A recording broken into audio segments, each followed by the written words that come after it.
Hello everyone, एक बार फिर से स्वागत है आप सभी का मेरे यूट्यूब चैनल में। आज हम पढ़ने वाले हैं एनसीईआरटी हिंदी बुक कक्षा 3 रिमझिम का पाठ नंबर 7, जिसका नाम है टिप टिपुआ। तो यह कहानी हमारे देश के उत्तर प्रदेश की एक प्रसिद्ध लोक कथा पर आधारित है। तो अब हम जो कहानी पढ़ने वाले हैं उसका नाम है टिप टिपुआ। तो बच्चों, इससे पहले अगर आपने अभी तक मेरे चैनल को सब्सक्राइब नहीं किया है तो सब्सक्राइब वाले बटन पर जाके क्लिक करो और बेल आइकन की घंटी को भी दबाओ ताकि मेरे आने वाले वीडियो का नोटिफिकेशन आपको मिलता रहे। तो चलो अब हम हमारी कहानी है टिप टिपुआ, इसको पढ़ते हैं।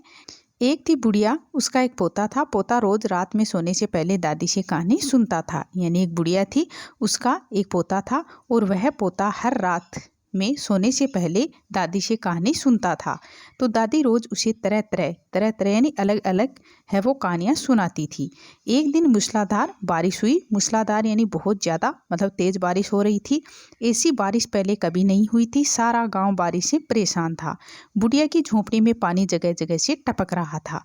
टिप टिप टिप टिप, यानी जो बुढ़िया की झोंपड़ी है उससे बारिश का पानी है वो मतलब जगह जगह से टपक रहा था। तो इस बात से बेखबर पोता दादी की गोद में लेटा कहानी सुनने के लिए मचल रहा था। यानी जो पोता है उसको इस बात का पता नहीं था कि हमारी झोंपड़ी से पानी है वो टपक रहा है। बुढ़िया झिककर बोली, अरे बचवा, का कहानी सुनाई, ई टिप टिपवा से जान बचे तब ने। यानी जो बुढ़िया है वह मतलब खिंचकर बोली कि अरे बचवा, कि अरे बेटा, कि क्या कहानी सुनाऊं, कि ये टिप टिपवा से जान बचे तब ने, यानी तब सुनाऊं ना।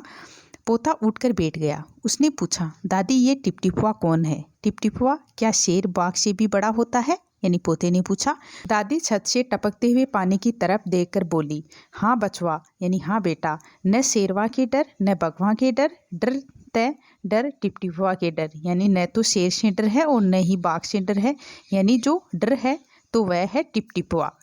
संयोग से मुसीबत का मारा एक बाघ बारिश से बचने के लिए झोंपड़ी के पीछे बैठा था। बेचारा बाघ बारिश से घबराया हुआ था। यानी जो बाघ है वह बारिश से परेशान था। तो वह बुढ़िया की बात सुनते ही वह और ज़्यादा डर गया। बाघ है वह बुढ़िया की बात सुनते ही और ज़्यादा डर गया था। अब वह सोच रहा था कि ये टिप टिपुआ है वो कौन सी बला है, जरूर ये कोई बड़ा जानवर है, तभी तो बुढ़िया शेर बाघ से ज़्यादा टिप टिपुआ से डरती है। इससे पहले कि बाहर आकर वह मुझ पर हमला करे, मुझे ही यहाँ से भाग जाना चाहिए। यानी बाघ ने सोचा कि मुझे ही यहाँ से भाग जाना चाहिए। तो बाघ ने ऐसा सोचा और झटपट यानी तुरंत ही वहाँ से दुम दबाकर भाग चला। यानी वहाँ से वह चला गया। उसी गांव में एक धोबी रहता था। वह भी बारिश से परेशान था। आज सुबह से उसका गधा गायब था। तो सारा दिन वह बारिश से भीगता रहा और जगह जगह गधे को ढूंढता रहा, लेकिन वह कहीं नहीं मिला। यानी उसी गांव में एक धोबी था और वह भी जो बारिश हो रही थी मूसलाधार उससे काफ़ी परेशान था। और आज सुबह से ही उसका जो गधा है वह गायब हो गया था। तो सारा दिन वह बारिश में भीगता रहा और उसको जगह जगह है अपने गधे को ढूंढता रहा, लेकिन वह उसे कहीं नहीं मिला। तो धोबी की पत्नी बोली, जाकर गांव के पंडित जी से क्यों नहीं पूछते। यानी जो धोबी की पत्नी है उसने कहा कि आप हमारे गांव के जो पंडित जी हैं उससे जाकर पूछो, वे बड़े ज्ञानी हैं, आगे पीछे सबके हाल की खबर रहती है। यानी आप जाकर पंडित जी से पूछ लो, क्योंकि वह बहुत ज़्यादा ज्ञानी है और उनको आगे पीछे सबके हाल की खबर है वो रहती है। पत्नी की बात धोबी को जच गई। यानी पत्नी की बात है वो धोबी को बिल्कुल मतलब ऐसे जच गई और उसने अपना मोटा लट्ठू उठाकर वह पंडित जी के घर की तरफ चल पड़ा। उसने देखा कि पंडित जी घर में जमा बारिश का पानी उलीच उलीच कर फेंक रहे थे और धोबी ने बेसब्री से पूछा कि महाराज, मेरा गधा सुबह से नहीं मिल रहा है, जरा पोथी बाँचकर बताइए तो वह कहाँ है। यानी जो पंडित जी हैं वे भी जो बारिश का पानी है उससे काफ़ी ज़्यादा परेशान हो रहे थे। तो उसी समय जो धोबी है उसने बेसब्री से पूछा कि महाराज, मेरा गधा है वो सुबह से नहीं मिल रहा है और ज़रा आप अपनी पोथी यानी जो किताब है उसको बाँच कर बताइए कि वह कहाँ है। सुबह से ही पानी उछलते उछलते यानी जो बारिश का पानी है उसको फेंकते फेंकते पंडित जी बहुत थक गए थे। तो धोबी की बात सुनी तो वे झुंझला पड़े और बोले, मेरी पोथी में तेरे गधे का पता ठिकाना लिखा है क्या, जो आ गया पूछने। तो पंडित जी ने मतलब गुस्से में कहा कि मेरी पोथी में तेरे गधे का पता ठिकाना थोड़ी लिखा हुआ है जो तुम यहाँ पूछने के लिए आ गई। अरे जाकर ढूंढ उसे किसी गढ़ई पोखर में। और पंडित जी लगे फिर पानी उछलने में, यानी फिर से जो पंडित जी हैं वो अपने काम में लग गई। तो धोबी वहाँ से चल दिया। चलते चलते वह एक तालाब के पास पहुंचा। तालाब के किनारे ऊंची ऊंची घास उग रही थी।